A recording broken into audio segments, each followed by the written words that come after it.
नमस्कार बच्चों, कैसे हैं आप सब लोग। आशा करती हूँ आप लोग बहुत अच्छे होंगे। आज हम पढ़ेंगे पाठ नंबर 20, जिसमें हम पढ़ेंगे बच्चों अपठित गद्यांश यानी कि अनसीन पैसेज। पिछली कक्षा में बच्चों हमने पत्र लिखना सीखे थे, पत्र लेखन पढ़ा था। आज हम पढ़ेंगे अपठित गद्यांश। अपठित गद्यांश क्या होते हैं? गद्य का ऐसा अंश जो हमने अब से पहले नहीं पढ़ा होता है, हमें उसको पढ़ना होता है और उसके भाव को समझना होता है। उससे संबंधित नीचे कुछ प्रश्न दिए गए होते हैं, जिनका उत्तर हमें देना होता है। तो चलिए इसे पढ़ते हैं, तब हमें अच्छे से समझ में आएगा। अपठित गद्यांश का अर्थ है गद्य का वह भाग जो पहले ना पढ़ा हो। इसमें विद्यार्थियों को एक गद्यांश दिया जाता है जिसे पढ़कर उन्हें दिए गए प्रश्नों के उत्तर लिखने होते हैं। इसके अभ्यास से उनकी भाषा की पकड़ मजबूत होती है और उनमें अपठित विषय वस्तु को समझने की क्षमता बढ़ती है। गद्यांश हल करते समय ध्यान में रखने योग्य बातें: पहले गद्यांश को ध्यान से पढ़ें और उसका अर्थ समझें। उसमें आई मुख्य बातों को रेखांकित कर लें। प्रश्नों को पढ़कर गद्यांश में उनके उत्तर ढूंढें।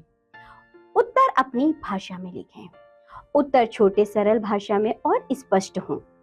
नीचे लिखे गद्यांश को पढ़ें और उससे संबंधित पूछे गए प्रश्नों के उत्तर दें। तो चलिए बच्चों, इन गद्यांश को पढ़ते हैं।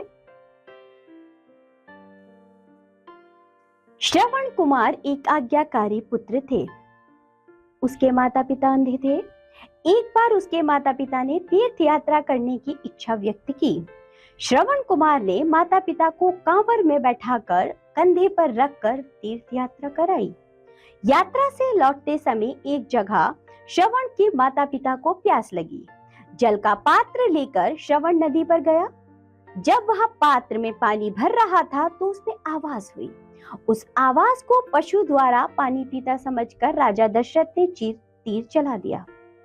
वे आवाज पर बिना देखे तीर चलाने में कुशल थे।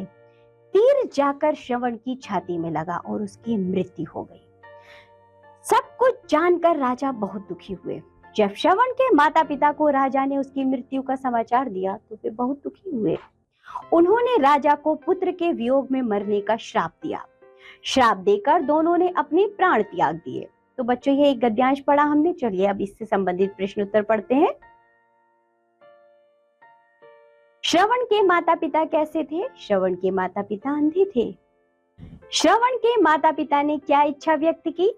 श्रवण के माता पिता ने तीर्थ यात्रा करने की इच्छा की। राजा दशरथ किस कार्य में कुशल थे? राजा दशरथ बिना देखे आवाज पर तीर चलाने में कुशल थे। श्रवण की मृत्यु किस प्रकार हुई? राजा दशरथ के द्वारा छोड़े गए तीर से श्रवण की मृत्यु हुई।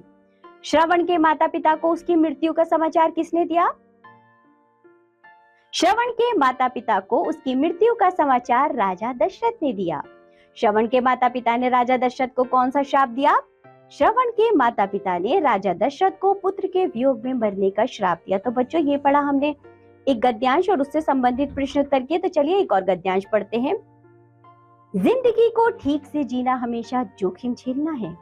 जिंदगी का मजा उस व्यक्ति को मिल पाता जो जोखिम से बचने की कोशिश करता है।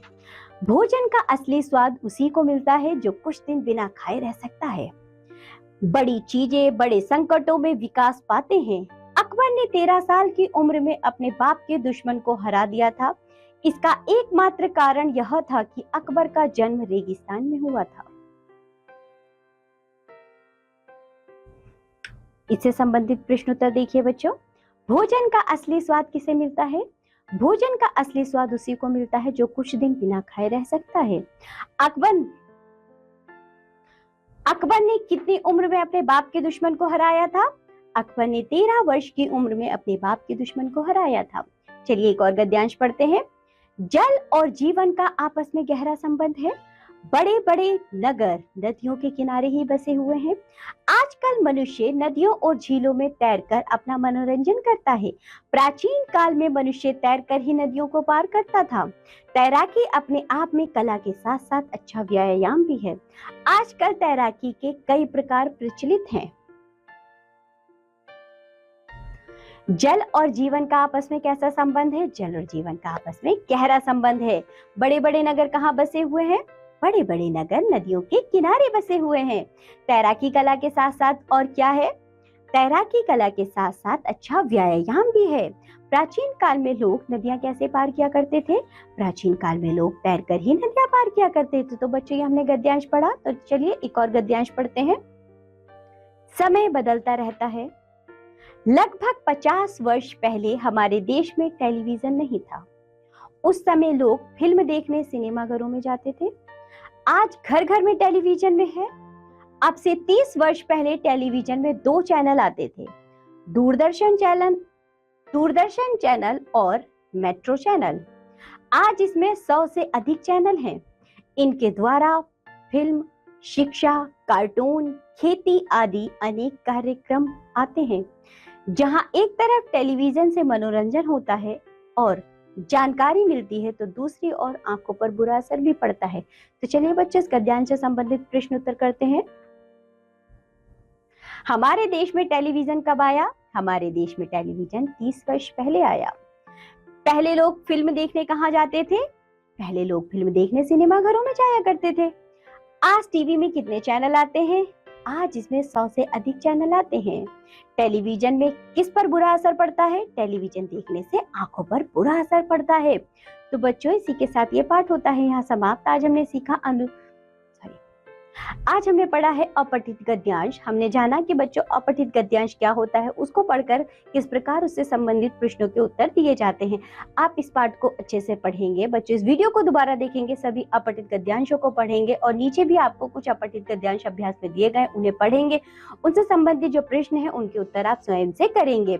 अब हम मिलेंगे आपसे अगली कक्षा में, तब तक के लिए बाय बच्चों।